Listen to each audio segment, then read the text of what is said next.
do you feel that your lessons are structured in that way? Maybe even in your books that you use. That's something that is one thing to think about. But maybe take a couple of minutes and just sort of jot down some ideas, or talk to a partner about what might be an enduring understanding that you would want your students to understand around an enduring understanding or a concept that you would want them to understand that's related to the topic of this, of our, yes. Something that I did with my 7th graders a while back was working on civil liberties and the concept of freedom.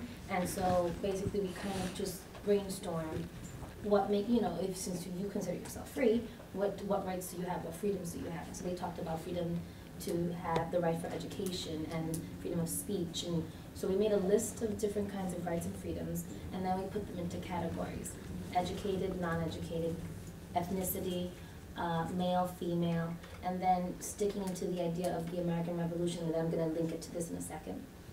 With the American Revolution, when we looked at different kinds of people, from Phyllis Wheatley, Crispus Attucks, Thomas Jefferson, Abigail Adams, so on and so forth, indentured servants, and then they had to basically, on a spectrum, put who was more free than who, and justify why. So you have an African woman, a young girl actually, but she's educated because she can read and write.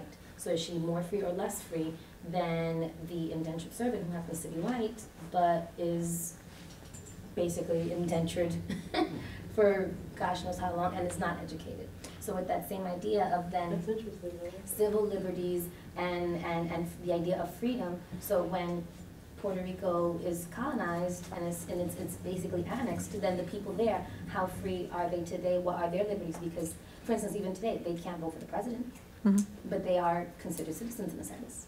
So it's limited.